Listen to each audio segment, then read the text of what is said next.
देखो वह वीडियो रुक गई थी तो यहाँ से शुरू करते हैं। नीचे के जोड़ा पदों में से कौन सादृश्य पद तथा कौन असदृश्य पद है उसको जुक्ति के साथ लिखी। तो पहले में देखो क्या है 2x 3y। यहाँ पे जो देखो जो चल राशि दिया है वो अलग अलग है ना, यहाँ पे x है यहाँ पे y है। ठीक है, तो ये क्या सदृश पद होगा, ये वाला एक साथ है ना, वो असदृश्य होगा। अब बी में देखो दोनों ही x है, x वाला चल राशि, तो ये क्या होगा सदृश पद। सी में देखो -29x और कमा देकर 6x, माला प्लस हो माइनस हो इसमें कोई अलग नहीं है, देखना है चल राशि के पद क्या है। तो x है तो ये भी क्या होगा सदृश असदृश सदृश। अब डी में देखो 4xy, ठीक है, कमा 6yz, अलग अलग है, ठीक है, अलग अलग है ना, yz है यहाँ पे xy है, 4 के साथ गुना 6 के साथ गुना, अलग अलग चल राशि, तो ये क्या होगा असदृश। ई में देखो -15yx कमा 8xy। अब यहाँ पे अच्छे से सोचना है, yx जो होता है वो एक्स वाई बराबर होता है x into y, y into x. आप लोग क्लास 6 में ही पढ़ चुके हो कि विनिमय प्रथा का नियम होता है बीजगणित में, ठीक है। वाई एक्स जो है एक्स वाई वही है, तो -15y(x) 8xy ऐसा लिखना नहीं है कि असदृश पद है, कभी नहीं होगा, ये सदृश पद है क्योंकि एक्स वाई वाई एक्स एक है, ठीक है। तो ये क्या होगा सदृश पद। ई भी एफ में क्या है देखो, एफ में 5xy 6x² y² ज़्यादा हो रहा है, तो इसे हम सदृश पद नहीं असदृश पद कहते हैं, सदृश पद नहीं कह सकते क्योंकि 5xy है और दूसरा क्या है 6x² y² ज़्यादा हो गया है, ठीक है। तो xy होता तो सदृश होता, तो ये सदृश पद नहीं है। तो ठीक है, तो तुम आंसर देख लो यहाँ से अच्छे से, अलग से मैंने सिर्फ इतनी सी लिख दिया है BCEADF। वीडियो अच्छे से देखना। अब देखो लास्ट है, अंत में क्या है 8 में नीचे के बीजगणितीय संख्या राशियों में जो पद x² पद है उसे लिखो और x² का गुणांक भी लिखो।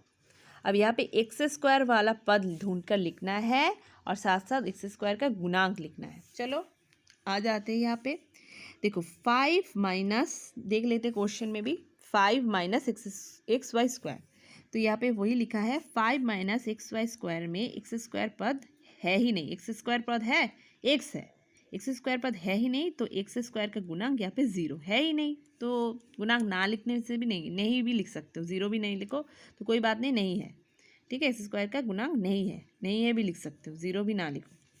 बी में क्या है -6x² माइनस 8y, यहाँ पे x² है या नहीं है, तो यहाँ पे -6x² ही वो वाला पद है, मतलब x² वाला पद है, और x² का गुणांक यहाँ पे क्या है, x² किसके साथ गुना में है -6 के साथ, ठीक है, -6, सिर्फ 6 नहीं -6। सी में देखो 3x² minus 15xy² minus 8y²।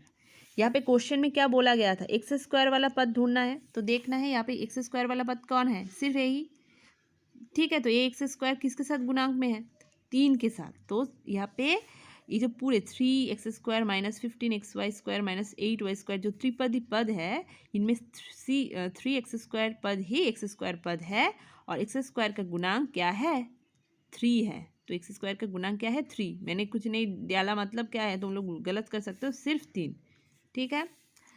D में देखो 2 हाँ plus 3x² y plus 4x, 2 plus 3x² y plus 4x, यहाँ पे क्या है x² वाला पद 3x² y, 3x² y है x² वाला पद, और यहाँ पे x² का गुणांक क्या है 3y, x² किसके साथ गुना में है 3 के साथ और y के साथ, तो 3y।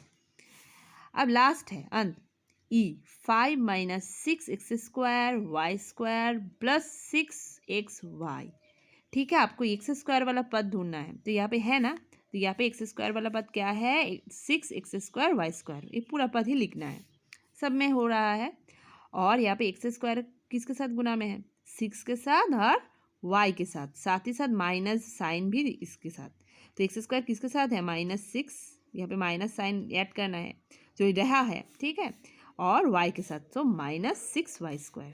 ठीक है, तो x square -6 with y square के साथ गुणांक में है। ठीक है, तो इतना सा अच्छे से करना।